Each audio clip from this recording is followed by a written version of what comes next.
ನಮಸ್ಕಾರ, ಶುಭ ಮಧ್ಯಾಹ್ನ ಪ್ರೀತಿಯ ವಿದ್ಯಾರ್ಥಿಗಳಿಗೆ, ಶಾಲಾ ಶಿಕ್ಷಕರಿಗೆ ಹಾಗೂ ಶಾಲಾ ಸಿಬ್ಬಂದಿ ವರ್ಗದವರಿಗೆ. ನಿಮ್ಮೆಲ್ಲರಿಗೂ ಕೂಡ ವಿದ್ಯಾಶಕ್ತಿಯ ವಿಜ್ಞಾನದ ತರಗತಿಗೆ ಆತ್ಮೀಯವಾದಂತಹ ಸ್ವಾಗತ. ಕೋರ್ತಾ ಇದ್ದು ನಾನು ನಿಮ್ಮ ವಿಜ್ಞಾನದ ಶಿಕ್ಷಕಿ ಅಶ್ವಿತಾ ಮಲ್ನಾಡ್. ಪ್ರಿಯ ವಿದ್ಯಾರ್ಥಿಗಳೇ, ಹೇಗಿದ್ದೀರಾ? ಎಲ್ಲ ಚೆನ್ನಾಗಿದ್ದೀರಾ ಅಂತ ಭಾವಿಸ್ತೀನಿ. ವಾರದ ಅತಿಥಿಗಳು ನೀವು. ಸಂಪೂರ್ಣವಾಗಿ ಒಂದು ವಾರ ಕಳೆದ ನಂತರ ನಿಮ್ಮ ಭೇಟಿ ಆಗ್ತಾ ಇದೆ. ಇವತ್ತಿನ ಕ್ಲಾಸ್ ಬಹಳ ವಿಶೇಷವಾಗಿ ಇರುತ್ತೆ. ಯಾಕಂತ ಹೇಳಿದ್ರೆ ಇವತ್ತಿನ ಕ್ಲಾಸ್ ನಲ್ಲಿ ನಾವು ಪ್ರಾಣಿಗಳಲ್ಲಿ ಸಂತಾನೋತ್ಪತ್ತಿ ಈ ಒಂದು ಪಾಠದ ಕೊನೆಯ ಹಂತವನ್ನ ಬಂದು ತಲುಪ್ತೀವಿ. ಇದಾದ ನಂತರ ಮತ್ತೊಂದು ಆಸಕ್ತಿದಾಯಕ ಹಾಗೂ ಅಷ್ಟೇನೆ ಇನ್ಫಾರ್ಮೇಟಿವ್ ಆಗಿರುವಂತಹ ಟಾಪಿಕ್ ಇರುವಂತಹ ಪಾಠ ಅಂತ ಹೇಳಿದ್ರೆ ಅದು ಹದಿಹರಿಯಕ್ಕೆ ಪ್ರವೇಶ. ಆ ಒಂದು ಪಾಠದ ಆರಂಭವನ್ನ ಕೂಡ ಇವತ್ತಿನ ಕ್ಲಾಸ್ ನಲ್ಲೇ ನಾವು ಮಾಡೋಣ ಅಂತ ಹೇಳ್ತಾ, ಮತ್ತೊಮ್ಮೆ ಪ್ರಿಯ ವಿದ್ಯಾರ್ಥಿಗಳಿಗೆ, ಶಾಲಾ ವ್ಯವಸ್ಥಾಪಕರಿಗೆ, ಕೋಆರ್ಡಿನೇಟರ್ಸ್ ಗಳಿಗೆ ಹಾಗೂ ಶಿಕ್ಷಕರಿಗೆ ಇವತ್ತಿನ ತರಗತಿಗೆ ಆತ್ಮೀಯವಾದಂತಹ ಸ್ವಾಗತ.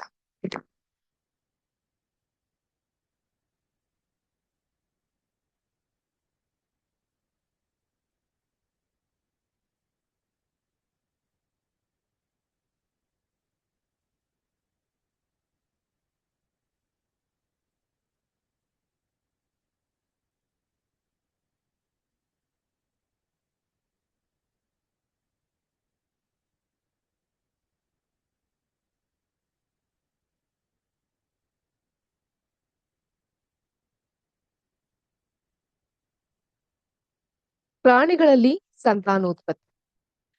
ಹೋದ್ ಕ್ಲಾಸ್ ನಲ್ಲಿ ನಾವ್ ಏನ್ರ ಬಗ್ಗೆ ಮಾತಾಡ್ತಾ ಇದ್ವಿ?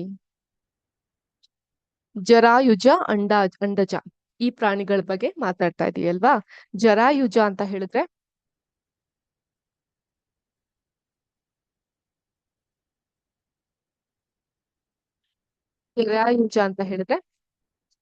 ಮರಿಗಳಿಗೆ ಜನ್ಮ ನೀಡುವಂತಹ ಪ್ರಾಣಿಗಳು. ಇಲ್ಲಿ ಮರಿಗಳಿಗೆ ಜನ್ಮ ನೀಡುವಂತಹ ಪ್ರಾಣಿಗಳನ್ನ ನಾವು ಜರಾಯುಜ ಅಂತ ಕರಿತೀವಿ. ಇದನ್ನ ಇಂಗ್ಲಿಷ್ ನಲ್ಲಿ ವಿವಿ ಪ್ಯಾರಸ್ ಅನಿಮಲ್ ಅಂತ ಕರಿತೀವಿ. ವಿವಿ ಪ್ಯಾರಸ್ ಅನಿಮಲ್ ಅಂತ ಕರಿತೀವಿ. ಅದೇ ರೀತಿ ಮೊಟ್ಟೆಯ ಮುಖಾಂತರ ಹೊಸದೊಂದು ಜೀವಕ್ಕೆ ಜನ್ಮ ಕೊಡುವಂತಹ ಪ್ರಾಣಿಗಳನ್ನ ಅಂಡಜ ಪ್ರಾಣಿಗಳು ಅಥವಾ ಓವಿ ಪ್ಯಾರಸ್ ಅಂತ ಕರಿತೀವಿ. ಇದ್ರ ಬಗ್ಗೆ ನಾವು ಹೋದ್ ಕ್ಲಾಸ್ ನಲ್ಲಿ ಡಿಸ್ಕಸ್ ಮಾಡ್ತಾ ಇದ್ವಿ. ಅದಾದ ನಂತರ ಮರಿಗಳಿಂದ ಪ್ರೌಢ ಜೀವಿಗಳಿಗೆ ಆಗುವಂತಹ ಬದಲಾವಣೆ, ಮೊಟ್ಟೆಯ ಉದಾಹರಣೆಯನ್ನ ಕೊಟ್ಟು ನಾನು ನಿಮ್ಗೆ ಹೇಳ್ತಾ ಇದ್ದೆ. ಮೊಟ್ಟೆ ಅಲ್ಲ, ಕ್ಷಮೆ ಇರ್ಲಿ, ಕಪ್ಪೆ ಬಗ್ಗೆ ಉದಾಹರಣೆ ಕೊಟ್ಟು ಹೇಳ್ತಾ ಇದ್ದೆ. ಮೊದಲನೇದಾಗಿ ಕಪ್ಪೆಯ ಮೊಟ್ಟೆಯನ್ನ ನೀವು ಕಾಣಬಹುದು. ಅದಾದ ನಂತರ ಇದನ್ನ ಪ್ರಾರಂಭಿಕ ಗೋದು ಮೊಟ್ಟೆ, ಟ್ಯಾಟ್ ಬಾಲ್ಸ್ ಅಂತ ಕರಿತೀವಿ. ಪ್ರಾರಂಭಿಕ ಗೋದು ಮೊಟ್ಟೆಯನ್ನ ಕಾಣಬಹುದು. ತದನಂತರ ಬೆಳೆದಂತಹ ಗೋದು ಮೊಟ್ಟೆಯನ್ನ ನೀವು ಕಾಣಬಹುದು. ಫ್ರಾಗ್ಲೆಟ್ ಅಂತೀವಿ ಇಂಗ್ಲಿಷ್ ನಲ್ಲಿ. ಆಮೇಲೆ ಪ್ರಬುದ್ಧವಾದಂತಹ ಬೆಳೆದಂತಹ ಪ್ರೌಢ ಕಪ್ಪೆಯನ್ನ ನೀವು ನೋಡಬಹುದು. ಇದು ಕಪ್ಪೆಯ ಜೀವನ ಚಕ್ರ.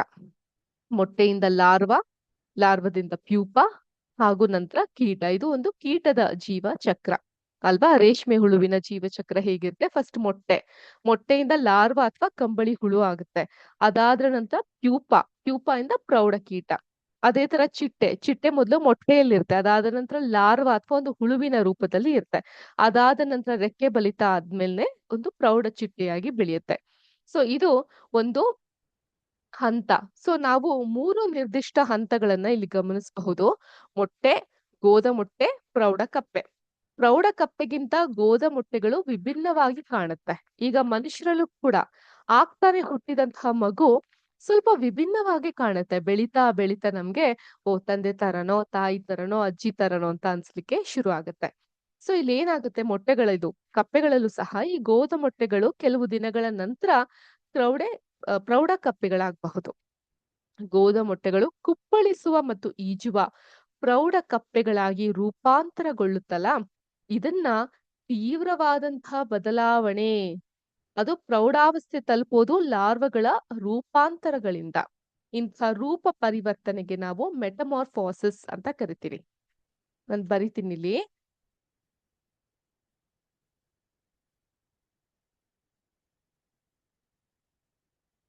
ಇಲ್ಲಿ ಉಂಟಾಗುವಂತಹ ರೂಪ ಪರಿವರ್ತನೆ ಅಂದ್ರೆ drastic change in the way it looks ಅಂತ ಕರಿತೀವಿ. ಅದಕ್ಕೆ ನಾವು ಇಂಗ್ಲಿಷ್ ನಲ್ಲಿ ಮೆಟಮಾರ್ಫೋಸಿಸ್ ಅಂತ ಕರಿತೀವಿ. ನೋಟ್ ಮಾಡ್ಕೊಬಹುದು ಇದು ನೀವು. ಆಯ್ತಾ ಮಕ್ಳೇ, ಮೆಟಮಾರ್ಫೋಸಿಸ್ ಅಂತ ಕರಿತೀವಿ. ನಾವು ಬೆಳೆದಂತೆ ನಮ್ಮ ದೇಹದಲ್ಲಿ ಏನೇನು ಬದಲಾವಣೆಗಳಾಗುತ್ತವೆ ಅನ್ನೋದನ್ನ ನಾವು ಗಮನಿಸಬಹುದು. ಮುಂದಿನ ಚಾಪ್ಟರ್ಗಳಲ್ಲಿ ನಮ್ಮ ದೇಹದಲ್ಲಿ ಆಗುವಂತಹ ಬದಲಾವಣೆಯ ಬಗ್ಗೆ ಕೂಡ ನೀವು ನೋಡಬಹುದು. ಅದನ್ನು ಕೂಡ ರೂಪ ಪರಿವರ್ತನೆ ಅಂತಾನೆ ಕರಿತೀವಿ. ಇದಿಷ್ಟು ಲೈಂಗಿಕ ಸಂತಾನೋತ್ಪತ್ತಿಗಳ ಬಗ್ಗೆ ಇದ್ದಂತಹ ಮಾಹಿತಿ. ಅದೇ ರೀತಿ ಅಲೈಂಗಿಕ ಸಂತಾನೋತ್ಪತ್ತಿಯ ಬಗ್ಗೆ ಈಗ ತಿಳ್ಕೊಳ್ತಾ ಹೋಗೋಣ. ಅಲೈಂಗಿಕ ಸಂತಾನೋತ್ಪತ್ತಿ ಅಂದ್ರೆ ಸೆಕ್ಷುಯಲ್ ರೀಪ್ರೊಡಕ್ಷನ್ ಅಂತ. ನಿಮ್ಗೆ ಗೊತ್ತಿರೋ ಹಾಗೆ ಸಂತಾನೋತ್ಪತ್ತಿ ಪ್ರಾಣಿಗಳಲ್ಲಿ 2 ತರನಾಗಿ ಆಗುತ್ತೆ. ಒಂದು ಲೈಂಗಿಕ ಸಂತಾನೋತ್ಪತ್ತಿ, ಎರಡನೇದು ಅಲೈಂಗಿಕ ಸಂತಾನೋತ್ಪತ್ತಿ.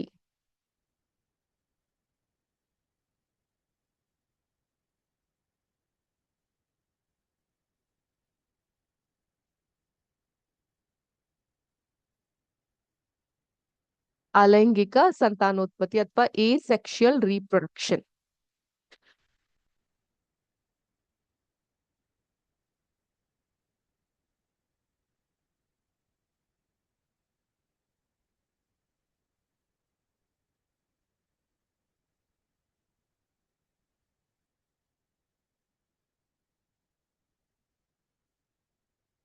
ಈಗ ಯಾವ ಯಾವ ಪ್ರಾಣಿಗಳಲ್ಲಿ ಅಲೈಂಗಿಕವಾಗಿ ಸಂತಾನೋತ್ಪತ್ತಿ ನಡೆಯಬಹುದು? ನೀವು 7ನೇ ಕ್ಲಾಸ್ ನಲ್ಲಿ ಇದ್ದಾಗ ಸಸ್ಯಗಳಲ್ಲಿ ಸಂತಾನೋತ್ಪತ್ತಿಯ ಪಾಠವನ್ನ ಕೇಳಿದ್ರಿ. ಸಸ್ಯಗಳಲ್ಲೂ ಕೂಡ ಲೈಂಗಿಕ ಹಾಗೂ ಅಲೈಂಗಿಕವಾದಂತಹ ಸಂತಾನೋತ್ಪತ್ತಿ ಆಗುತ್ತೆ ಅಲ್ವಾ? ಸೊ ಉದಾಹರಣೆಗೆ ಒಂದು ಎಲೆಯ ಸುತ್ತ ಅದರದೇ ಮೊಗ್ಗುಗಳನ್ನ ಕಾಣಬಹುದು ಅಲೈಂಗಿಕ ಸಂತಾನೋತ್ಪತ್ತಿಯಲ್ಲಿ. ನೆನ್ಪಿದ್ಯಾ 7ನೇ ಕ್ಲಾಸ್ ನಲ್ಲಿ ನೀವು ಕಲ್ತಿದ್ದು? ಅದೇ ರೀತಿ ಕೆಲವೊಂದು ಸೂಕ್ಷ್ಮ ಜೀವಿಗಳು, ಅಮೀಬಾ, ಹೈಡ್ರಾದಂತಹ ಸಣ್ಣ ಪ್ರಾಣಿಗಳಲ್ಲೂ ಕೂಡ ಈ ಅಲೈಂಗಿಕ ಸಂತಾನೋತ್ಪತ್ತಿ ನಡೆಯುತ್ತೆ. ಹೈಡ್ರಾ ಅಂತ ಹೇಳಿದ್ರೆ ಏನು ಮೇಡಮ್? ಹೈಡ್ರಾ ಅಂತ ಹೇಳಿದ್ರೆ ಅದೊಂದು ಸೂಕ್ಷ್ಮವಾದಂತಹ ಪ್ರಾಣಿ. ಈಗ ನಾನು ನಿಮ್ಗೆ ತೋರಿಸ್ತೇನೆ. ಕಾಣಿಸ್ತಾ ಇದೆಯಾ? ಇದೆ, ಈ ರೀತಿಯಾಗಿ ಇರುತ್ತೆ ಹೈಡ್ರಾ ಅನ್ನೋದು. ಸೊ ಈ ಹೈಡ್ರಾದ ಕುರಿತು ಒಂದು ಚಟುವಟಿಕೆಯನ್ನ ನಿಮ್ಗೆ ನೀಡಿದ್ದಾರೆ, ಒಂದು ಆಕ್ಟಿವಿಟಿಯನ್ನ ನೀಡಿದ್ದಾರೆ 6.3ರಲ್ಲಿ. ಹೈಡ್ರಾದ ಶಾಶ್ವತ ಸ್ಲೈಡ್ ಗಳನ್ನ ಪಡ್ಕೊಳ್ಳಿ. ಮಸೂರ ಅಂದ್ರೆ ಹ್ಯಾಂಡ್ ಲೆನ್ಸ್ ಅಥವಾ ಸೂಕ್ಷ್ಮ ದರ್ಶಕ. ಸೂಕ್ಷ್ಮ ದರ್ಶಕ ಅಂದ್ರೆ ಸೂಕ್ಷ್ಮ, ಮೈಕ್ರೋ ದರ್ಶಕ, ಸ್ಕೋಪ್, ಮೈಕ್ರೋಸ್ಕೋಪ್. ಅರ್ಥ ಆಯ್ತಾ? ಮೈಕ್ರೋಸ್ಕೋಪ್ ಅನ್ನ ಬಳಸಿ ಅವುಗಳನ್ನ ನೋಡಿ. ಪೋಷಕ ದೇಹ ಪೇರೆಂಟ್ ಬಾಡಿ ಯಾವುದಾದ್ರೂ ಉಬ್ಬುಗಳು ಮೂಡಿವೆಯೇ ಅನ್ನೋದನ್ನ ನೋಡಿ. ಯಾಕೆ ಮೈಕ್ರೋಸ್ಕೋಪ್ ಅಲ್ಲಿ ನೋಡ್ಬೇಕು? ಬರೀ ಕಣ್ಣಿನಲ್ಲಿ ಅದು ಕಾಣೋದಿಲ್ಲ. ವಿವಿಧ ಸ್ಲೈಡ್ಗಳಲ್ಲಿ ನೀವು ನೋಡುವ ಉಬ್ಬುಗಳ ಸಂಖ್ಯೆಯನ್ನ ಎಣಿಸಿ. ಹಾಗೆಯೇ ಉಬ್ಬುಗಳ ಗಾತ್ರ ಗಮನಿಸಿ ನೀವು ನೋಡುತ್ತಿರುವ ಹೈಡ್ರಾದ ರೇಖಾಚಿತ್ರವನ್ನ ಬರೆದು ನೀವು ಹೋಲಿಕೆಯನ್ನ ಮಾಡಬಹುದು. ಸೊ ಆದ್ರಿಂದ ಈ ಇಮೇಜ್ ಗಳಲ್ಲೂ ನೀವು ನೋಡಬಹುದು. ಪ್ರತಿಯೊಂದು ಹೈಡ್ರಾದಲ್ಲೂ ಕೂಡ ಹೈಡ್ರಾ ಈ ರೀತಿಯಾಗಿದೆಯಲ್ಲ, ಇದನ್ನ ಬಡ್ಡಿಂಗ್ ಇನ್ ಹೈಡ್ರಾ ಅಂತ ಕರಿತೀವಿ. ಕನ್ನಡದಲ್ಲಿ ಬಡ್ಡಿಂಗ್ ಅನ್ನೋದಕ್ಕೆ ಮೊಗ್ಗುವಿಕೆ ಅಂತ ಕರಿತೀವಿ. ಮೊದಲನೇದಾಗಿ ಪೇರೆಂಟ್ ಹೈಡ್ರಾ, ಪೋಷಕ ಹೈಡ್ರಾ. ಅದ್ರ ಒಂದು ತುದಿಯಲ್ಲಿ ಒಂದು ಬಡ್ ಅಂದ್ರೆ ಒಂದು ಮೊಗ್ಗು ಬೆಳವಣಿಗೆ ಆಗೋದನ್ನ ನೀವು ಕಾಣಬಹುದು. ನೋಡ್ತಾ ನೋಡ್ತಾ ಅದು ಬೆಳವಣಿಗೆ ಆಗಿ ಹೊಸ ಮೊಗ್ಗಾಗಿ ಬದಲಾವಣೆ ಆಗುತ್ತೆ.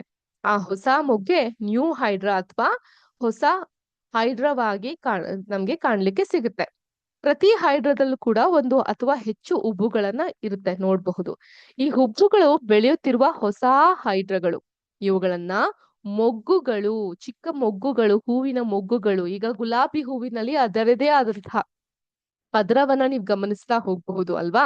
7ನೇ ಕ್ಲಾಸ್ ನಲ್ಲಿ ಇದ್ರ ಬಗ್ಗೆ ಕಲ್ತಿದ್ದೀರಾ. ಅದೇ ರೀತಿ ಹೈಡ್ರಾಗಳಲ್ಲೂ ಕೂಡ ಮೊಗ್ಗುಗಳನ್ನ ನೀವು ಕಾಣಬಹುದು. ಈಸ್ಟ್ ಗಳಲ್ಲಿ ಮೊಗ್ಗುಗಳು ಇರುವುದನ್ನ ನೀವು ನೆನಪಿಸ್ಕೊಳ್ಬಹುದು. ಹೈಡ್ರಾದಲ್ಲಿ ಕೂಡ ಹೊಸ ಹೈಡ್ರಾಗಳು ಒಂದೇ ಪೋಷಕ ಜೀವಿ ಅಗೇನ್ ಪೇರೆಂಟ್ ಪ್ಲಾಂಟ್ ಅಂತ ಏನಿದೆ, ಪೇರೆಂಟ್ ಹೈಡ್ರಾದಿಂದ ಸಿಗುತ್ತೆ. ಈ ಪ್ರಕಾರವಾಗಿ ಉಂಟಾಗುವಂತಹ ಸಂತಾನವನ್ನ ಅಲೈಂಗಿಕ ಸಂತಾನೋತ್ಪತ್ತಿ ಅಂತ ಕರೆಯಲಾಗುತ್ತೆ. ಹೈಡ್ರಾದಲ್ಲಿ ಹೊಸ ಜೀವಿಯು ಮೊಗ್ಗುಗಳಿಂದ ಬೆಳೆಯೋದ್ರಿಂದ ಈ ರೀತಿಯ ಅಲೈಂಗಿಕ ಸಂತಾನೋತ್ಪತ್ತಿಗೆ ಮೊಗ್ಗುವಿಕೆ ಅಥವಾ ಬಡ್ಡಿಂಗ್ ಅಂತ ನಾವು ಕರೆಯಲಾಗುತ್ತೆ. ಓಕೆ, ಅದೇ ರೀತಿ ಮತ್ತೊಂದು ಅಲೈಂಗಿಕ ಸಂತಾನೋತ್ಪತ್ತಿಯ ಬಗ್ಗೆ ನಿಮ್ಗೆ ಹೇಳ್ಬೇಕು ಅಂತ ಹೇಳಿದ್ರೆ ಅದೇ ಅಮೀಬಾ. ಈಗ ಹೈಡ್ರಾದ್ ಬಗ್ಗೆ ಅರ್ಥ ಆಯ್ತಾ? ಮೊಗ್ಗುವಿಕೆ ಅನ್ನೋದು ಯಾವ ರೀತಿ ಆಗುತ್ತೆ ಅಂತ. ಈಗ ಅಮೀಬಾದ ಬಗ್ಗೆ ತಿಳ್ಕೊಳ್ತಾ ಹೋಗೋಣ. ಸೊ ಅಮೀಬಾ, ಒಂದು ಅಮೀಬಾವನ್ನ ನೀವು ಕಾಣಬಹುದು ಇಲ್ಲಿ. ಇದು ಹೇಗೆ ಸಂಭವಿಸುತ್ತೆ ಅಂತ ಹೇಳಿದ್ರೆ, ನೀವ್ ಈಗಾಗ್ಲೇ ಅಮೀಬದ ರಚನೆಯ ಬಗ್ಗೆ ಕಲ್ತಿದ್ದೀರಾ. ಹೇಗಿರುತ್ತೆ? ನೀರ್ ದೋಸೆ ಹುಯ್ದಂಗೆ ಇರುತ್ತೆ, ಹೌದಾ? ಅಮೀಬಾ ಏಕಕೋಶೀಯ ಜೀವಿ ಅನ್ನೋದನ್ನ ಕೂಡ ನೆನಪಿನಲ್ಲಿ ಇಟ್ಕೊಂಡಿದ್ದೀರಾ ಅಲ್ವಾ? Single cellular organism. ಇದು ತನ್ನ ಕೋಶ ಕೇಂದ್ರ ವೆರಿ ಗುಡ್, ನ್ಯೂಕ್ಲಿಯಸ್. ಕೋಶ ಕೇಂದ್ರದ ವಿಭಜನೆಯಿಂದ ಎರಡು ಕೋಶ ಕೇಂದ್ರಗಳನ್ನಾಗಿ ಪುನರ್ ಉತ್ಪಾದನೆಯ ಪ್ರಕ್ರಿಯೆಯನ್ನ ಪ್ರಾರಂಭಿಸುತ್ತೆ. ನಂತರ ಅದರ ದೇಹವನ್ನು ಎರಡು ಭಾಗಗಳಾಗಿ ವಿಭಾಗಿಸಿಕೊಳ್ಳುತ್ತೆ. ಪ್ರತಿ ಭಾಗವು ಒಂದೊಂದು ಕೋಶ ಕೇಂದ್ರವನ್ನ ಪಡೆಯುತ್ತೆ. ಅಂತಿಮವಾಗಿ ಪೋಷಕ ಅಮೀಬಾದಿಂದ ಎರಡು ಅಮೀಬಾಗಳು ಹುಟ್ಟುತ್ತೆ ಅನ್ನೋದು ನಮ್ಗೆ ಅರ್ಥ ಆಗ್ತಾ ಹೋಗುತ್ತೆ. ಈ ಚಿತ್ರವನ್ನ ನೋಡಿದಾಗ್ಲೂ ಕೂಡ ನೀವು ಅದನ್ನೇ ಅರ್ಥೈಸ್ಕೊಂತಾ ಹೋಗ್ಬೋದು. ಪೋಷಕ ಅಮೀಬಾ, ಪೇರೆಂಟ್ ಅಮೀಬಾ ಒಂದು ಕೋಶ ಕೇಂದ್ರ ನ್ಯೂಕ್ಲಿಯಸ್ ಅನ್ನ ಹೊಂದಿದೆ. ಆ ಒಂದು ಕೋಶ ಕೇಂದ್ರ ಎಲಾಂಗೇಶನ್ ಆಫ್ ನ್ಯೂಕ್ಲಿಯಸ್ ಅಂದ್ರೆ ಈ ರೀತಿ ಉದ್ದವಾಗುತ್ತೆ. ತದನಂತರ ಎರಡು ಭಾಗವಾಗಿ ಅದು ಒಡೆಯುತ್ತೆ, ಮತ್ತೆ ಎರಡು ಸಪರೇಟ್ ಆಗಿರುವಂತಹ ಭಾಗ ಆಗುತ್ತೆ. ಓಕೆ, ಈ ರೀತಿಯಾಗಿ ಒಂದು ಜೀವಿ ಎರಡು ಜೀವಿಗಳಾಗಿ ವಿಭಜನೆಯಾಗುವ ಮೂಲಕ ನಡೆಯುವ ಅಲೈಂಗಿಕ ಸಂತಾನೋತ್ಪತ್ತಿಯನ್ನ ದ್ವಿವಿದಳನ ಅಥವಾ ಬೈನರಿ ಫಿಷನ್ ಅಂತ ಕರೆಯಲಾಗುತ್ತೆ. ಮೊಗ್ಗುವಿಕೆ ಮತ್ತು ದ್ವಿವಿದಳನವನ್ನು ಹೊರತುಪಡಿಸಿ ಏಕಪೋಷಕ ಜೀವಿಗಳು ಸಂತಾನೋತ್ಪತ್ತಿಯ ಮೂಲಕ ಮರಿಗಳನ್ನ ಪಡೆಯುವ ಇತರ ವಿಧಾನಗಳಿವೆ. ಇವುಗಳನ್ನ ನೀವು ಮುಂದಿನ ತರಗತಿಯಲ್ಲಿ ಅಧ್ಯಯನ ಮಾಡಬಹುದು. ಸೊ ಒಟ್ಟಾರೆ ಎರಡು ವಿಷಯಗಳನ್ನ ನೀವಿಲ್ಲಿ ಅರ್ಥ ಮಾಡ್ಕೊಬೇಕಾಗತ್ತೆ. ಯಾವ್ದ್ಯಾವ್ದು? ಒಂದು, ಮೊಗ್ಗುವಿಕೆ.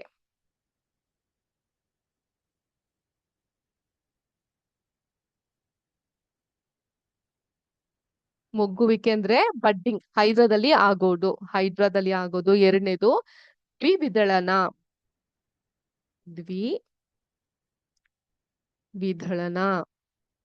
ಇದನ್ನ ಬೈನರಿ ಫಿಶಿನ್ ಅಂತ ಕರಿತೀವಿ.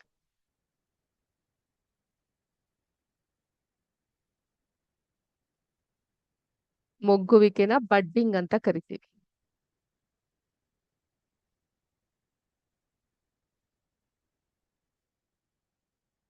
Budding, binary fission. ಇದು ಅಲೈಂಗಿಕ ಸಂತಾನೋತ್ಪತ್ತಿಯಲ್ಲಿ ನೀವು ಕಾಣಬಹುದಾದಂಥದ್ದು. ಇನ್ನೊಂದು ಪುಟ್ಟ ಕಥೆಯನ್ನ ನಿಮ್ಮೊಟ್ಟಿಗೆ ಹಂಚ್ಕೊಳ್ಬೇಕು ನಾನು.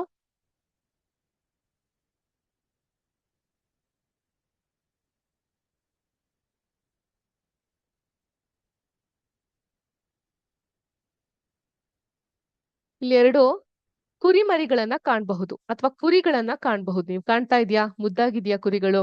ಓಕೆ, ಹಾಗಿದ್ರೆ ಸೊ ಏನು ಇದ್ರ ಹಿಂದೆ ಒಂದು ಕತೆ ಇದೆ. ಅದು ಡಾಲಿ ಅನ್ನುವಂತಹ ತದ್ರೂಪಿಯ ಕತೆ. ಏನಾಗುತ್ತೆ? ತದ್ರೂಪಿ ಸೃಷ್ಟಿ. ಈಗ ನೀವೊಂದು ಪೇಪರ್ ನೋಟ್ಸ್ ಅನ್ನ ನಿಮ್ ಫ್ರೆಂಡ್ಸ್ ಬರ್ದಿರ್ತಾರೆ. ಹುಷಾರಿರೋದಿಲ್ಲ ನಿಮ್ಗೆ, ನಿಮ್ ಫ್ರೆಂಡ್ಸ್ ಎಲ್ಲ ನೋಟ್ಸ್ ಗಳನ್ನ ಬರ್ದಿಟ್ಕೊಂಡಿದ್ದಾರೆ. ಸುಮಾರು ನೋಟ್ಸ್ ಗಳಿರುತ್ತೆ ಮಕ್ಕಳೇ, ಅದನ್ನೆಲ್ಲ ಸಹ ನೀವು ಬರೀಲಿಕ್ಕೆ ಸಮಯ ಇರೋದಿಲ್ಲ. ಪರೀಕ್ಷೆ ಬೇರೆ ಹತ್ರ ಬಂತು. ಏನ್ ಮಾಡ್ತೀರಾ? ನಾವೆಲ್ಲ ನಮ್ ಕಾಲದಲ್ಲೆಲ್ಲ ಆಗಿದ್ರೆ ಅಕ್ಕಪಕ್ಕ ಮನೆಯವರು, ತಂದೆ ತಾಯಿ, ಅಕ್ಕ, ಬಂಧು ಬಳಗ, ದೊಡ್ಡಪ್ಪ ಚಿಕ್ಕಪ್ಪ ಯಾರು ಸಿಗ್ತಾರೋ ಅವ್ರೆಲ್ಲರ ಕೈಲೂ ಒಂದು ಇಷ್ಟು ಬರ್ಸೋದುಂಟು. ನೀವೇನ್ ಮಾಡ್ತೀರಾ? ನೀವು ಸಿಂಪಲ್ ಆಗಿ ಮುಂದುವರೆದಂತಹ ಮಕ್ಕಳು, ಜನ್ಜಿ ಮಕ್ಕಳು, ಆ ಬುಕ್ಕನ್ನು ತೆಗೆದುಕೊಂಡು ಹೋಗಿ ಜೆರಾಕ್ಸ್ ಅಂಗಡಿ ಕೊಟ್ಟು ಎಲ್ಲ ಫೋಟೋ ಕಾಪಿ ಮಾಡಿಸ್ತೀರಾ, ಹೌದಾ? ಇಲ್ಲ ಮೇಡಮ್, ಬರೀತೀವಿ. ಒಳ್ಳೆ ಮಕ್ಳು ಬರೀತೀರಿ ಅಂದ್ರೆ ಫೋಟೋ ಕಾಪಿ ಮಾಡ್ಸೋ ಕೆಟ್ಟವ್ರಂತ ಅಲ್ಲ, ತಂತ್ರಜ್ಞಾನವನ್ನ ಬಳಸ್ಕೊಂತಾ ಇದ್ದೀರಾ ಅಲ್ವಾ? ಸೊ ಹಾಗೇನೆ ಹೇಗೆ ಒಂದು ತದ್ರೂಪವಾದಂತಹ ಮರುಸೃಷ್ಟಿಯನ್ನ ಫೋಟೋ ಕಾಪಿ ಜೆರಾಕ್ಸ್ ಮೂಲಕ ಮಾಡ್ತೀವೋ, ಅದೇ ರೀತಿ ಕ್ಲೋನಿಂಗ್ ಅನ್ನೋದು ಜೀವಕೋಶದ ಒಂದು ತದ್ರೂಪಿ ಸೃಷ್ಟಿ. ಅರ್ಥ ಆಯ್ತಾ? ಯಾವುದೇ ಇತರ ಜೀವಂತ ಭಾಗ ಅಥವಾ ಸಂಪೂರ್ಣ ಜೀವಿಯ ನಿಖರ ನಕಲಿನ ಉತ್ಪಾದನೆಯಾಗಿದೆ ಈ ಕ್ಲೋನಿಂಗ್. ಪ್ರಾಣಿಗಳ ಕ್ಲೋನಿಂಗ್ ಅನ್ನು ಮೊದಲ ಬಾರಿಗೆ ಯಶಸ್ವಿಯಾಗಿ ಸ್ಕಾಟ್ಲ್ಯಾಂಡ್ ನಲ್ಲಿ ಎಡಿನ್ಬರ್ಗ್ ನಲ್ಲಿನ ರೋಸ್ಲಿನ್ ಇನ್ಸ್ಟಿಟ್ಯೂಟ್ ಇಯಾನ್ ವಿಲ್ಮಟ್ ಮತ್ತು ಅವರ ಸಹೋದ್ಯೋಗಿಗಳು ನಡೆಸ್ತಾರೆ. ಏನ್ ಮಾಡ್ತಾರೆ ಅವರು? ಡಾಲಿ ಅನ್ನುವಂತ ಹೆಸರಿನ ಕುರಿಯನ್ನ ಯಶಸ್ವಿಯಾಗಿ ಕ್ಲೋನಿಂಗ್ ಮಾಡ್ತಾರೆ. ಈ ಡಾಲಿ ಜುಲೈ 5, 1996ರಲ್ಲಿ ಜನಿಸ್ತು. ಅರ್ಥ ಆಯ್ತಾ? ಆ ಸಮಯದಲ್ಲಿ ನೀವ್ ಯಾರು ಹುಟ್ಟೇ ಇರ್ಲಿಲ್ಲ. ಡಾಲಿ ಕುರಿಯು ಕ್ಲೋನಿಂಗ್ ನಿಂದ ಜನಿಸಿದ ಮೊದಲ ಸ್ತನಿಯಾಗಿದೆ ಅಂದ್ರೆ ಸ್ಪೀಸೀಸ್ ಅಂತ ಹೇಳ್ತೀವಲ್ಲ, ಅದಾಗಿದೆ. ಸೊ ಈ ಡಾಲಿ ಅನ್ನುವಂತಹ ತದ್ರೂಪಿ ಸೃಷ್ಟಿ ಪ್ರಕ್ರಿಯೆಯಲ್ಲಿ ಹೆಣ್ಣು ಫಿನ್ ಡಾರ್ಸೆಟ್ ಕುರಿಯು ಫಿನ್ ಡಾರ್ಸೆಟ್ ನಿಮ್ಮ ಟೆಕ್ಸ್ಟ್ ಬುಕ್ ಅನ್ನು ಓಪನ್ ಮಾಡಬಹುದು. ಅದರಲ್ಲಿ ಫಿನ್ ಡಾರ್ಸೆಟ್ ಕುರಿ ಬೇರೆ ಒಂದು ಜಾತಿಗೆ ಸೇರಿದಂತಹ ಕುರಿ. ಸೊ ಸ್ತನ್ಯ ಗ್ರಂಥಿಯಿಂದ ಒಂದು ಜೀವಕೋಶವನ್ನ ಸಂಗ್ರಹಿಸಲಾಗುತ್ತೆ. ಸೊ ಅದರಿಂದ ಒಂದು ಜೀವಕೋಶವನ್ನ ಸಂಗ್ರಹಿಸಲಾಗುತ್ತೆ. ಅದೇ ಸಮಯದಲ್ಲಿ ಕಪ್ಪು ಮುಖವುಳ್ಳ ಸ್ಕಾಟಿಷ್ ಕುರಿ, ಬ್ಲಾಕ್ ಸ್ಕಾಟಿಷ್ ಶೀಪ್ ಅಂಡವನ್ನ ಪಡೆಯಲಾಯಿತು. ಅಂಡದಿಂದ ಕೋಶ ಕೇಂದ್ರವನ್ನ ತೆಗೆದು ಹಾಕಲಾಯಿತು. ನಂತರ ಫಿನ್ ಡಾರ್ಸೆಟ್ ಕುರಿಯ ಸ್ತನ್ಯ ಗ್ರಂಥಿ ಕೋಶ ಕೇಂದ್ರವನ್ನ ಕಪ್ಪು ಮುಖದ ಸ್ಕಾಟಿಷ್ ಕುರಿಯ ಅಂಡಾಣುವಿನೊಳಗೆ ಸೇರಿಸಲಾಯಿತು. ಹೀಗೆ ತಯಾರಿಸಿದ ಅಂಡಾಣುವು ಕಪ್ಪು ಮುಖದ ಸ್ಕಾಟಿಷ್ ಕುರಿಯ ಗರ್ಭಾಶಯದಲ್ಲಿ ಅಳವಡಿಸಲ್ಪಟ್ಟಿತ್ತು. ಈ ಅಂಡಾಣುವಿನ ಬೆಳವಣಿಗೆ ಸಹಜವಾಗಿ ನಡೆದ ನಂತರ ಅಂತಿಮವಾಗಿ ಡಾಲಿ ಜನಿಸಿತು. ಕಪ್ಪು ಮುಖದ ಸ್ಕಾಟಿಷ್ ಕುರಿಯಿಂದ ಡಾಲಿ ಜನ್ಮ ಪಡೆದರೂ ಅದು ಕೋಶಕೆಯಿಂದ ತೆಗೆದುಕೊಳ್ಳಲಾದ ಹೆಣ್ಣು ಫಿನ್ ಡಾರ್ಸೆಟ್ ಕುರಿಯನ್ನ ಸಂಪೂರ್ಣವಾಗಿ ಹೋಲುವುದು ಕಂಡು ಬಂತು. ಕಪ್ಪು ಮುಖದ ಸ್ಕಾಟಿಷ್ ಕುರಿಯ ಅಂಡದಿಂದ ಕೋಶ ಕೇಂದ್ರವನ್ನ ತೆಗೆದು ಹಾಕಿದ್ದರಿಂದ ಡಾಲಿ ಕಪ್ಪು ಮುಖದ ಸ್ಕಾಟಿಷ್ ಕುರಿಯ ಯಾವುದೇ ಲಕ್ಷಣವನ್ನ ತೋರಿಸಿರಲಿಲ್ಲ. ಡಾಲಿಯು ಫಿನ್ ಡಾರ್ಸೆಟ್ ಕುರಿಯ ಆರೋಗ್ಯಕರ ತದ್ರೂಪಿಯಾಗಿತ್ತು ಮತ್ತು ಸಾಮಾನ್ಯ ಲೈಂಗಿಕ ಪ್ರಕ್ರಿಯೆಯ ಮೂಲಕ ತನ್ನ ಹಲವಾರು ಮರಿಗಳನ್ನ ಉತ್ಪಾದಿಸಿತು. ದುರಾದೃಷ್ಟವಶಾತ್ ಫೆಬ್ರವರಿ 14, 2003 ಆಗ್ಲೂ ಸಹ ಹುಟ್ಟಿರ್ಲಿಲ್ಲ ನೀವು. ಆ ಸಮಯದಲ್ಲಿ ಶ್ವಾಸಕೋಶದ ಕೆಲವು ಕಾಯಿಲೆಯಿಂದ ಇದು ಮರಣ ಹೊಂದಿತ್ತು. ಡಾಲಿಯ ನಂತರ ತದ್ರೂಪಿಗಳನ್ನ ಸೃಷ್ಟಿಸಲು ಹಲವಾರು ಪ್ರಯತ್ನಗಳನ್ನ ಮಾಡಲಾಗಿದೆ. ಆದಾಗ್ಯೂ ಅವುಗಳಲ್ಲಿ ಅನೇಕ ಜೀವಿಗಳು ಜನನದ ಮೊದಲು ಅಥವಾ ಹುಟ್ಟಿದ ನಂತರ ಮರಣಿಸಿದವು. ತದ್ರೂಪ ಮಾಡಿದ ಪ್ರಾಣಿಗಳು ಬಹಳಷ್ಟು ಸಂದರ್ಭಗಳಲ್ಲಿ ತೀವ್ರವಾದಂತಹ ಅಸಹಜತೆಯಿಂದ ಹುಟ್ಟೋದು ಕಂಡು ಬಂದಿತ್ತು. ಇದೇನ್ ಎಕ್ಸಾಮ್ ಅಲ್ಲಿ ನಿಮ್ಗೆ ಕೇಳದೆ ಹೋದ್ರು ಕೂಡ ಡಾಲಿಯ ಬಗ್ಗೆ, ಡಾಲಿಯ ತದ್ರೂಪಿಯ ಬಗ್ಗೆ ತಿಳ್ಕೊಳ್ಳೋದು, ಆ ಪೀಸ್ ಆಫ್ ಮಾಹಿತಿಯನ್ನ ಪಡ್ಕೊಳ್ಳೋದು ಬಹಳ ಮುಖ್ಯವಾಗಿತ್ತು. ಆ ತಿಳಿಸುವಂತಹ ಪ್ರಯತ್ನವನ್ನ ನಾವು ಈ ಮೂಲಕ ನಿಮ್ಗೆ ಮಾಡಿದೀವಿ. ಅರ್ಥ ಆಯ್ತಾ?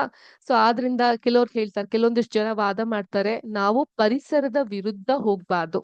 V have to go in lieu with the nature. ನಮ್ಮ ಪರಿಸರ, ನಮ್ಮ ಪ್ರಕೃತಿ, ಸಹಜವಾದಂತಹ ಧರ್ಮ ಯಾವ್ದಿದೆ ಅದ್ರ ಮೂಲಕ ನಾವು ಸಾಗ್ಬೇಕು ಅಂತ. ಆದ್ರೆ ಈ ವೈಜ್ಞಾನಿಕ ಫೀಲ್ಡ್ ಏನಿದೆಯಲ್ಲ, ಹೊಸತನ್ನ ಸಂಶೋಧನೆಗೆ ಒಳಪಡಿಸ್ಬೇಕು, ಹೊಸದೇನೋ ಒಂದು ಕಲಿಬೇಕು ಅನ್ನುವಂತಹ ಜಂಜಾಟ, ಹೋರಾಟ ಯಾವಾಗ್ಲೂ ನಡೀತಾನೆ ಇರುತ್ತೆ. ಹಾಗಾಗಿ ಇಂತಹ ಹೊಸತರ ಕಡೆಗೆ ಅವರು ಪ್ರಯತ್ನವನ್ನ ಮಾಡ್ತಾರೆ. ಈ ಪಾಠದಲ್ಲಿ ಟೆಸ್ಟ್ ಟ್ಯೂಬ್ ಬೇಬಿ ಸಹ ಕೆಲವೊಂದಿಷ್ಟು ಜನ ಇಲ್ಲ, ನಾವು ಆ ರೀತಿ ಪ್ರಣಯದಲ್ಲಿ ಶಿಶು ಹುಟ್ಟೋದು ಆರೋಗ್ಯಕರವಾಗಿರೋದಿಲ್ಲ ಅನ್ನೋ ರೀತಿಯೆಲ್ಲ ಮಾತುಕತೆಗಳು, ವಾದ ವಿವಾದಗಳು ಬರ್ತಾನೆ ಹೋದ್ವು. ಆದ್ರೆ ಇದು ಮನುಕುಲದ ಒಳಿತಿಗೆ ಎಷ್ಟೋ ಜನ ತಂದೆ ತಾಯಿಗಳಿಗೆ ಮಕ್ಕಳೇ ಇಲ್ಲ ಅನ್ನುವಂತಹ ಕೊರಗಿರುತ್ತೆ. ಅಂತವ್ರಿಗೆಲ್ಲ ಒಳಿತಾಗ್ಲಿ ಅನ್ನುವಂತಹ ಕಾರಣಕ್ಕೆ ಈ ರೀತಿ ಮಾಡ್ತಾ ಇರ್ತೀವಿ ಅಂತಾನೂ ಹೇಳ್ತಾರೆ.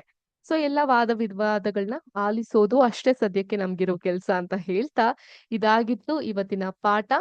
ಪ್ರಾಣಿಗಳಲ್ಲಿ ಸಂತಾನೋತ್ಪತ್ತಿ ನಡೆಸುವಂತಹ 2 ವಿಧಾನ, ಲೈಂಗಿಕ ಮತ್ತು ಅಲೈಂಗಿಕ ಸಂತಾನೋತ್ಪತ್ತಿ. ಗಂಡು ಮತ್ತು ಹೆಣ್ಣು ಲಿಂಗಾಣುಗಳ ಸಮ್ಮಿಲನದಿಂದ ನಡೆಯುವ ಸಂತಾನೋತ್ಪತ್ತಿಯನ್ನ ಲೈಂಗಿಕ ಸಂತಾನೋತ್ಪತ್ತಿ ಅಂತ ಕರೆಯಲಾಗುತ್ತೆ. ಮತ್ತೆ ಹೆಣ್ಣು ಸಂತಾನೋತ್ಪತ್ತಿ ಅಂಗಗಳು ಅಂಡಾಶಯಗಳು, ಅಂಡಾಣುಗಳು, ಗರ್ಭಾಶಯಗಳು. ಓಕೆ, ಫೆಲೋಪಿಯನ್ ಟ್ಯೂಬ್ಸ್ ಗಳಿರುತ್ತೆ, ಯೂಟ್ರಸ್ ಇರುತ್ತೆ, ಗರ್ಭಾಶಯ ಅಂತ ಹೇಳಿದ್ರೆ ಅಂಡಾಣುಗಳು ಇರುತ್ತೆ. ಹಾಗೇನೆ ಪುರುಷರ ಸಂತಾನೋತ್ಪತ್ತಿ ಅಂಗಗಳು ವೃಷಣಗಳು, ವೀರ್ಯನಾಳಗಳು ಮತ್ತು ಶಿಶ್ನಗಳು ಸೇರಿರುತ್ತೆ. ಅಂಡಾಶಯವು ಅಂಡಾಣು ಅಂತ ಕರೆಯಲ್ಪಡುವಂತ ಹೆಣ್ಣು ಲಿಂಗಾಣುಗಳನ್ನ ಉತ್ಪತ್ತಿ ಮಾಡಿದ್ರೆ, ವೃಷಣಗಳು ವೀರ್ಯಾಣು ಅನ್ನುವಂತ ಗಂಡು ಲಿಂಗಾಣುಗಳನ್ನ ಉತ್ಪತ್ತಿ ಮಾಡುತ್ತೆ. ಅಂಡಾಣು ಮತ್ತು ವೀರ್ಯಾಣುವಿನ ಸಮ್ಮಿಲನದಿಂದ ನಿಷೇಚನ ಅಂದ್ರೆ ಫರ್ಟಿಲೈಸೇಷನ್ ಆಗುತ್ತೆ. ಫಲವತ್ತಾದಂತಹ ಅಂಡಾಣುವನ್ನು ಯುಗ್ಮಜ ಅಂದ್ರೆ ಝೈಗಾಟ್ ಅಂತ ಕರಿತೀವಿ. ಹೆಣ್ಣು ಜೀವಿಯ ದೇಹದೊಳಗೆ ನಡೆಯುವಂತಹ ನಿಷೇಚನ, ಫರ್ಟಿಲೈಸೇಷನ್, ಇಂಟರ್ನಲ್ ಫರ್ಟಿಲೈಸೇಷನ್ ಆಗುತ್ತೆ. ಮನುಷ್ಯರು ಮತ್ತು ಕೋಳಿಗಳು, ಹಸುಗಳು ಹಾಗೂ ನಾಯಿಗಳಂತಹ ಇಂತಹ ಪ್ರಾಣಿಗಳಲ್ಲೂ ಕೂಡ ಇಂಟರ್ನಲ್ ಫರ್ಟಿಲೈಸೇಷನ್ ಅಂತ ಕಾಣಬಹುದು. ಸಾಮಾನ್ಯವಾಗಿ ಅಕ್ವಾಟಿಕ್ ಅನಿಮಲ್ಸ್, ಜಲಾಚರಗಳಲ್ಲಿ ನಿಷೇಚನ ಬಾಹ್ಯದಲ್ಲಿ ನಡೆಯುತ್ತೆ, ಎಕ್ಸ್ಟರ್ನಲ್ ಫರ್ಟಿಲೈಸೇಷನ್. ಅದಾದ ನಂತರ ಭ್ರೂಣದ ಬೆಳವಣಿಗೆಯ ಬಗ್ಗೆ ನೀವು ತಿಳ್ಕೊಂತಾ ಹೋದ್ವಿ. ಮತ್ತೆ ಈ ಕಪ್ಪೆ, ಕೋಳಿ, ಹಲ್ಲಿ, ಚಿಟ್ಟೆ ಮುಂತಾದವುಗಳಲ್ಲಿ ಅಂಡಜ ಪ್ರಾಣಿಗಳು, ಜರಾಯುಜ ಪ್ರಾಣಿಗಳ ಬಗ್ಗೆ ತಿಳ್ಕೊಂಡ್ರಿ. ಮತ್ತೆ ಪ್ರೌಢಾವಸ್ಥೆಯನ್ನ ತಲುಪುವಂತಹ ರೂಪಾಂತರ ಮೆಟಮಾರ್ಫಾಸಿಸ್ ಬಗ್ಗೆ ತಿಳ್ಕೊಂಡ್ರಿ. ಸೆಕ್ಷುವಲ್ ರೀಪ್ರೊಡಕ್ಷನ್ ಅಲೈಂಗಿಕ ಸಂತಾನೋತ್ಪತ್ತಿ, ಮೊಗ್ಗುವಿಕೆ, ದ್ವಿವಿದಳನ ಇದ್ರ ಬಗ್ಗೆ ತಿಳ್ಕೊಂಡ್ವಿ. ಅದಾದ ನಂತರ ಡಾಲಿಯ ಬಗ್ಗೆ ತಿಳ್ಕೊಂತಾ ಈ ಒಂದು ಪಾಠಕ್ಕೆ ನಾವು ಸಂಪೂರ್ಣವಾಗಿ ಮುಗಿದ ನಂತರ ಮುಂದಿನ ಪಾಠದ ಕರೆಗೆ ಪ್ರವೇಶಿಸೋಣ. ಅದೇ ಹದಿಹರೆಯಕ್ಕೆ ಪ್ರವೇಶ. ಈ ಪಾಠ ನಿಮ್ಮೆಲ್ಲರಿಗೂ ಅರ್ಥ ಆಗಿದೆ ಅಂತ ಭಾವಿಸ್ತೀನಿ. ಈ ಪಾಠಕ್ಕೆ ಸಂಬಂಧಪಟ್ಟಂತಹ ಪ್ರಶ್ನೆಗಳನ್ನ ನಮ್ಮ ಮುಂದಿನ ಕ್ಲಾಸ್ ಯಾವಾಗ, ಮುಂದಿನ ಬುಧವಾರದ ಕ್ಲಾಸ್ ನಲ್ಲಿ ನಿಮ್ಗೊಂದು ಮಲ್ಟಿಪಲ್ ಚಾಯ್ಸ್ ಕ್ವೆಶ್ಚನ್ ಟೆಸ್ಟ್ ಇರುತ್ತೆ. ದಯವಿಟ್ಟು ಅದಕ್ಕೆ ಪ್ರಿಪೇರ್ ಆಗಿ ಬನ್ನಿ. ಯಾವಾಗ? ಮುಂದಿನ ಬುಧವಾರ, next Wednesday you will have a multiple choice question on reproduction in animals. ಈ ಒಂದು ಪಾಠದ ಕುರಿತಾದಂತಹ ಪ್ರಶ್ನಾವಳಿಗಳಿರುತ್ತೆ. ದಯವಿಟ್ಟು ಪ್ರಿಪೇರ್ ಆಗಿ ಬನ್ನಿ. ಈಗ ಮುಂದಿನ ಪಾಠದ ಕಡೆಗೆ ಸಾಗೋಣ. ಹದಿಹರೆಯಕ್ಕೆ ಪ್ರವೇಶ.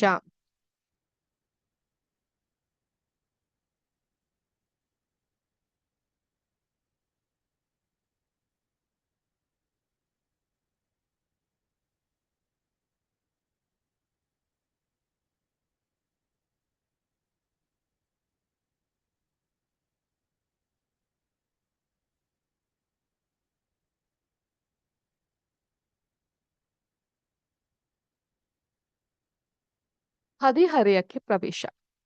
ಈಗ ಪ್ರಾಣಿಗಳು ಹೇಗೆ ಸಂತಾನೋತ್ಪತ್ತಿ ನಡೆಸುತ್ತವೆ ಅನ್ನೋದನ್ನ ಹಿಂದಿನ ಅಧ್ಯಯನದಲ್ಲಿ ನಾವು ಕಲ್ತಿದ್ವಿ.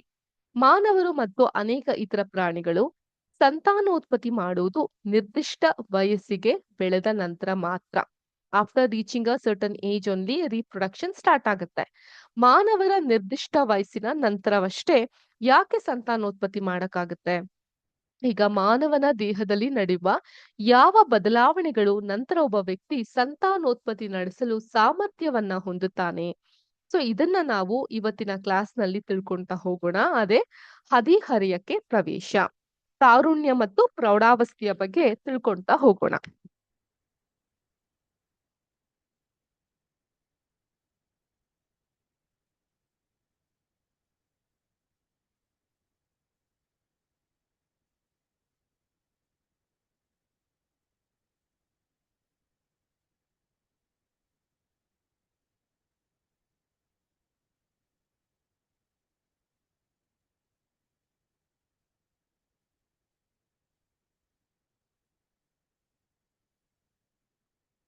ಸೊ ಸಾಮಾನ್ಯವಾಗಿ ಯಾವ ಒಂದು ವ್ಯಕ್ತಿಯನ್ನ ನಾವು ತಾರುಣ್ಯದಲ್ಲಿದ್ದಾರೆ ಅಥವಾ ಹದಿಹರಿಯಕ್ಕೆ ಬಂದಿದ್ದಾರೆ ಅಂತ ಹೇಳ್ತೀವಿ?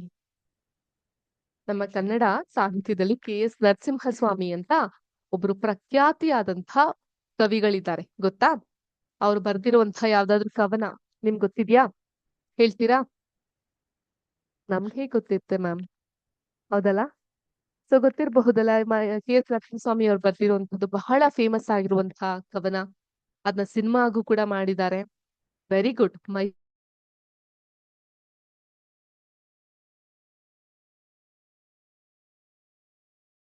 ಹೆಸರು ನಂಗೆ ನೆನಪಿಲ್ಲ, ಆದ್ರೆ ಅದು ನಮ್ಗೆ ಪದ್ಯದ ರೂಪದಲ್ಲಿ ಶಾಲಾ ದಿನಗಳಲ್ಲಿ ಕುಂತ್ರೆ ಯಾಕೆ ಕುಂತಿದ್ಯಾ ಅಂತ ಹೇಳ್ತಾರೆ, ನಿಂತವ್ರ ಯಾಕೆ ನಿಂತಿದ್ಯಾ ಅಂತ ಪ್ರಶ್ನಿಸ್ತಾರೆ. ಇವರು ಮೆಚ್ಚುವಂತ ವಸ್ತು ಇಲ್ಲಿಲ್ಲ ಜೋಕೆ. ನೆನ್ಪಿದ್ಯಾ ಈ ಒಂದು ಪದ್ಯ? ಸೊ ಇಕ್ಕಳ, ವೆರಿ ಗುಡ್. ಇಕ್ಕಳ ಅನ್ನೋದು ಈ ಪದ್ಯದ ಹೆಸರು. ಸೊ ಕೆಲವೊಂದಿಷ್ಟು ವ್ಯಕ್ತಿಗಳನ್ನ ನಾವ್ ಏನ್ ಮಾಡಿದ್ರು ಮೆಚ್ಚಿಸ್ಲಿಕ್ ಸಾಧ್ಯ ಇಲ್ಲ. ಸೊ ನಾವ್ ಯಾವ್ದೇ ಕೆಲ್ಸ ಮಾಡಿದ್ರು ಕೂಡ ಅವ್ರ ಅದ್ರಲ್ಲಿ ತಪ್ಪನ್ನ ಹುಡ್ಕೋದೇ ಅವರ ಕೆಲ್ಸ ಆಗಿರುತ್ತೆ, ಹೌದಲ್ವಾ? ಈ ರೀತಿ ಸಿಟ್ಟು ಎಸ್ಪೆಷಲಿ ಈ ಒಂದು ತಾರುಣ್ಯದ ಸಮಯದಲ್ಲಿ ಜಾಸ್ತಿ ಬರುತ್ತೆ. ಮನೆಗ್ ಹೋದ್ರೆ ಅಪ್ಪ ಅಮ್ಮ ಬೈತಾರೆ, ಶಾಲೆಗ್ ಬಂದ್ರೆ ಶಿಕ್ಷಕರು ಬೈತಾರೆ. ಅದ್ ಸಾಲ್ದು ಅಂತ ವಿಜಯಶಕ್ತಿ ಹೊಸ ಸೇರ್ಪಡೆ ಆಗಿದೆ. ಇಲ್ಲಿನ ಶಿಕ್ಷಕರು ಕೂಡ ಪ್ರಶ್ನೆಯನ್ನ ಮಾಡ್ತಾರೆ ನಮ್ಗೆ. ಸಹಪಾಠಿಗಳು, ಸ್ನೇಹಿತರು, ಆಗೋರು, ಆಗದೆ ಇರೋರು, ಮುನಿಸು ತರೋರು, ಈ ಟೀಚರ್ ನಮ್ಗೆ ಫೇವರಿಸಂ ಮಾಡಿಲ್ಲ, ಇವ್ರು ಯಾಕೋ ನಮ್ಮ ಮೇಲೆ ತುಂಬಾ ಮುನಿಸ್ಕೊಂಡ್ಬಿಟ್ಟಿದ್ದಾರೆ. ಈ ರೀತಿಯಾದಂತಹ ಹಲವಾರು ಗೊಂದಲಗಳು ಇರುವಂತಹ ಸಮಯ ಈ ತಾರುಣ್ಯ ಅಥವಾ ಪ್ರೌಢಾವಸ್ಥೆ. ಸಾಮಾನ್ಯವಾಗಿ ಯಾವ ಒಂದು ವಯೋಮಿತಿಯನ್ನ ನಾವು ಪ್ರೌಢಾವಸ್ಥೆ ಅಂತ ಕರಿತೀವಿ? Which particular age group we call it as teenage? ಗೊತ್ತಿದ್ಯಾ ಯಾರಿಗಾದ್ರು?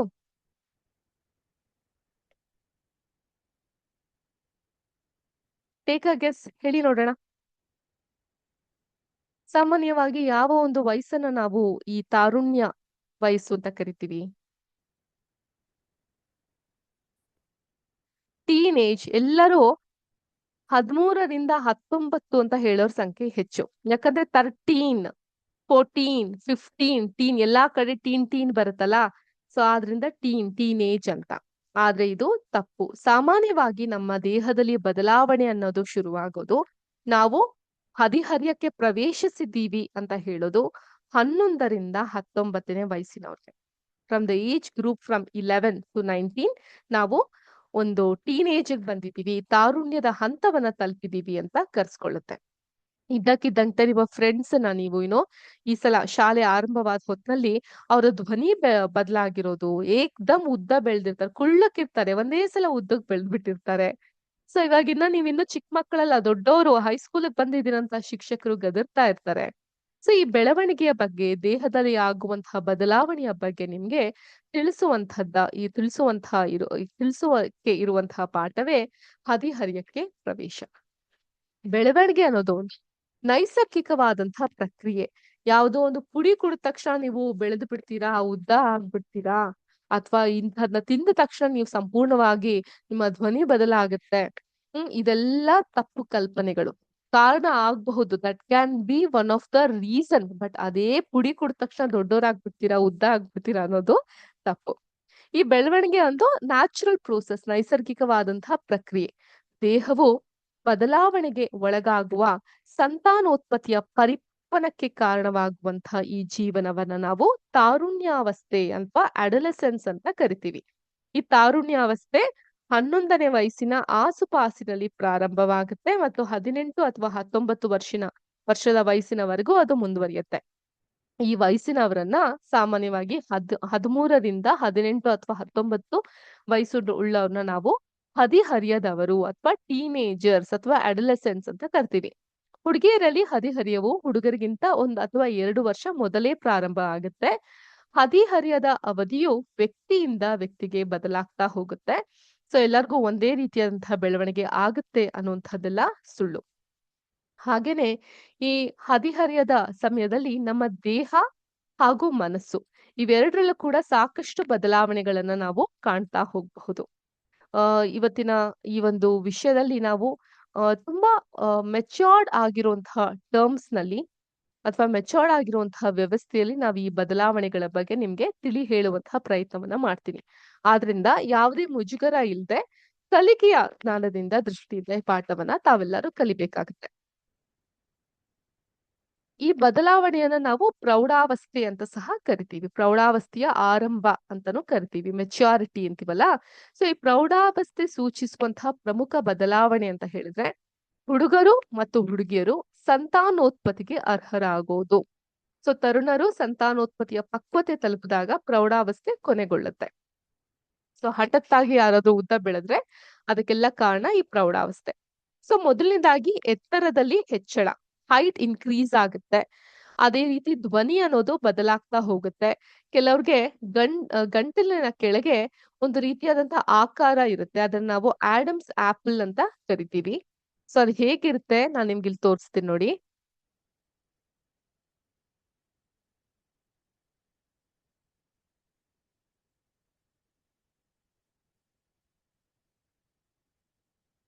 ಆಡಮ್ಸ್ ಆಪಲ್ ಈ ರೀತಿಯಾಗಿ ಇರುತ್ತೆ.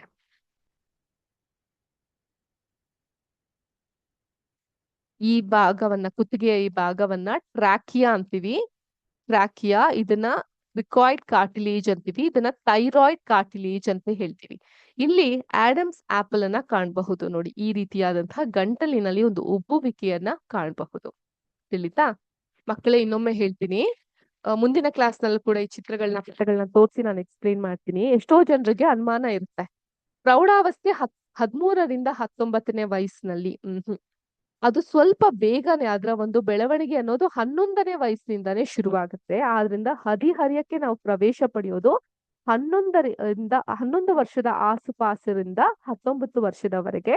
ಬಟ್ ಟೀನೇಜ್ ಅನ್ನೋದು ಶುರುವಾಗೋದು 13 ವರ್ಷದಿಂದ. ಈ ಒಂದು ಬದಲಾವಣೆ ಅಥವಾ ಈ ಒಂದು ಡಿಫ್ರೆನ್ಸಸ್ ನ ತಾವು ಅರ್ಥೈಸ್ಕೊಳ್ಳಿ ಅಂತ ಹೇಳ್ತಾ ಇಲ್ಲಿಗೆ ಇವತ್ತಿನ ತರಗತಿಯನ್ನ ಮುಗಿಸ್ತಾ ಇದ್ದೀನಿ. ಧನ್ಯವಾದಗಳು. ಮತ್ತೆ ಮುಂದಿನ ವಾರ ಸಿಗೋಣ with multiple choice question test. ನಮ್ಮ ಹಳೆಯ ಪಾಠ ರೀಪ್ರೊಡಕ್ಷನ್ ಇನ್ ಅನಿಮಲ್ಸ್, ಪ್ರಾಣಿಗಳಲ್ಲಿ ಸಂತಾನೋತ್ಪತ್ತಿ. ಅಲ್ಲಿವರೆಗೂ ಎಲ್ಲರಿಗೂ ಶುಭ ದಿನ. ಜೈ ಹಿಂದ್, ಜೈ ಕರ್ನಾಟಕ ಮಾತೆ, ಜೈ ವಿದ್ಯಾಶಕ್ತಿ. ನಮಸ್ಕಾರ.